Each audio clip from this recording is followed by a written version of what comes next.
The transport shuttle shuddered as it entered the planet's atmosphere, metal groaning under pressure. Through the viewing port, a vast expanse of violet clouds drifted across the alien world of Lunara Prime, home of the Lunari, one of the most advanced species in the Orion sector. And sitting among a dozen alien passengers, trying very hard not to throw up, was Eli Mercer, the first human ever accepted into the Lunari Academy of Sciences. The academy wasn't just a school. It was a cultural exchange hub where the brightest young minds of the galaxy trained together, except no human had ever been invited before. Humanity had only joined the Galactic Concord 10 years ago, still regarded as primitive by most alien races. Eli had been chosen for his brilliance in xenobiology. But as the shuttle touched down and the airlock opened, he quickly realized that his achievement came with a price. The platform was filled with students, tall, elegant, and otherworldly. The Lunari had luminous skin that shimmered faintly under sunlight, hair like silver threads, and eyes that glowed with bioluminescent hues. They looked more like angels than aliens. And every single one of them stopped talking when they saw him. Eli's heart sank. So much for blending in. Beginning the outsider. Humans are small, one girl whispered in melodic Lunari, her voice audible even across the docking bay. He has no aura, another murmured. How does he even survive without it? Eli forced a smile as his translator implant rendered the whispers into English. He grabbed his duffel and followed the orientation droid through gleaming halls that looked like they'd been carved from starlight. The academy was breathtaking, gravity gardens, crystalline corridors, zero-G lecture chambers. But everywhere he went, eyes followed. Curiosity, disdain, fear. His first day of class didn't help. Professor Vereen introduced him to the room full of Lunari girls, all radiant, all intimidating, all staring. Class, Vereen announced, this is Eli Mercer. He represents the Human Coalition. Treat him with the respect due to an off-world scholar. A pause. Then soft laughter rippled through the room. Eli cleared his throat. Hi. No one replied. He took an empty seat near the back, feeling the heat of 100 glowing eyes on him. The air shimmered faintly. Lunari emotions often emitted light. Right now, the room was a storm of blue and green hues, amusement and skepticism. Professor Vereen continued, today, we'll discuss cross-species biosignature compatibility. Mr. Mercer, since humans lack aura resonance, how do you detect empathic fields? Eli blinked. Empathic fields? The class snickered. Exactly as I thought, Vereen sighed. Humans are still limited to crude sensory observation. Fascinatingly primitive. Eli swallowed his pride. Maybe. But humans adapt faster than most species. That's why I'm here, to learn. That earned him a few surprised glances. And one pair of eyes that lingered just a little longer. From the far side of the room, a girl with pale violet skin and dark silver hair studied him intently. Her eyes glowed faintly gold, not common among the Lunari. When their gazes met, she didn't look away. Instead, she smiled. Middle, the girl who knew his name. Her name was Ari Lenvera, though everyone just called her Ari. She was top of the class, the youngest to ever achieve resonance mastery, and the daughter of the Lunari High Consul. In other words, untouchable. So when she approached Eli after class, whispers spread like wildfire. You handled Professor Vereen well, she said in fluent English. You speak English? Eli asked, startled. I studied it before you arrived, she replied with a slight smile. Your people fascinate me. You feel everything so loudly. It's refreshing. Eli chuckled.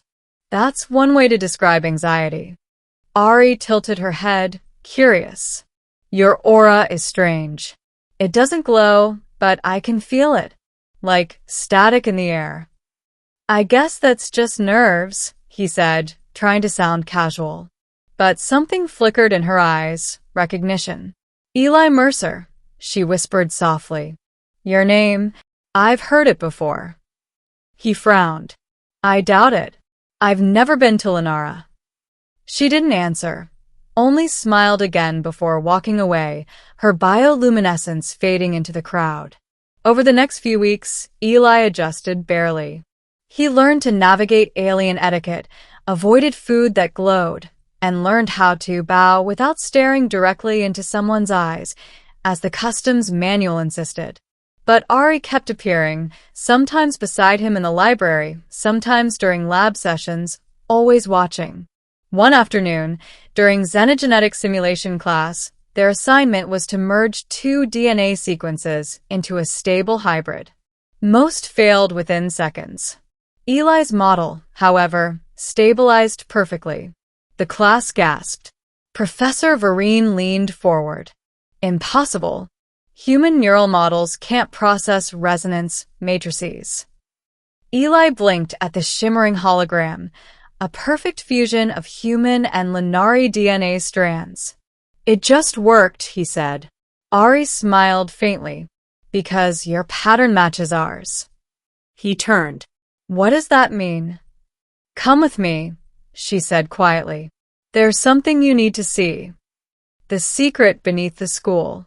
That night, Ari led him through the academy's lower corridors, silent, and used halls lit only by flickering blue veins of energy. "What is this place?" he asked. "The Hall of Memory," she replied, "where our ancestors' echoes reside." She placed her hand on a crystal panel.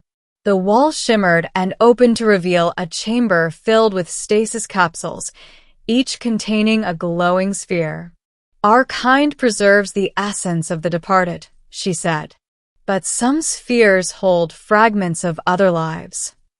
She pointed to one at the far end. Its light pulsed faintly gold. Eli stepped closer. His translator implant flickered with static. A faint voice, soft and familiar, whispered through the static. "Eli." He froze.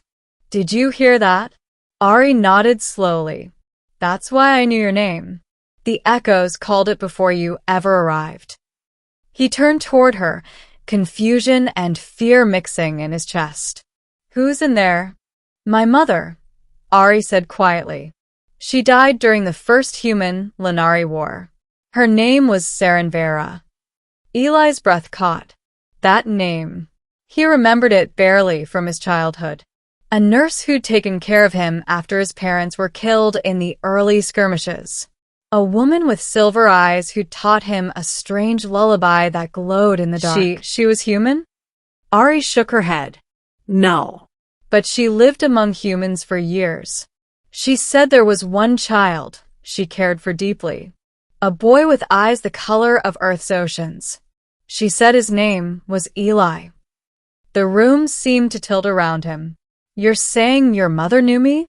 "She saved you," Ari whispered. "And when she died, part of her resonance stayed bound to your genetic pattern. That's why you can create hybrids. That's why I felt your aura." He took a shaky breath. "Then that means I carry part of her." Ari nodded. "Her energy lives within you and within me. We are connected." Climax. The fire in their blood. Before Eli could process what that meant, alarms blared through the academy. A deep, resonant tone shook the walls.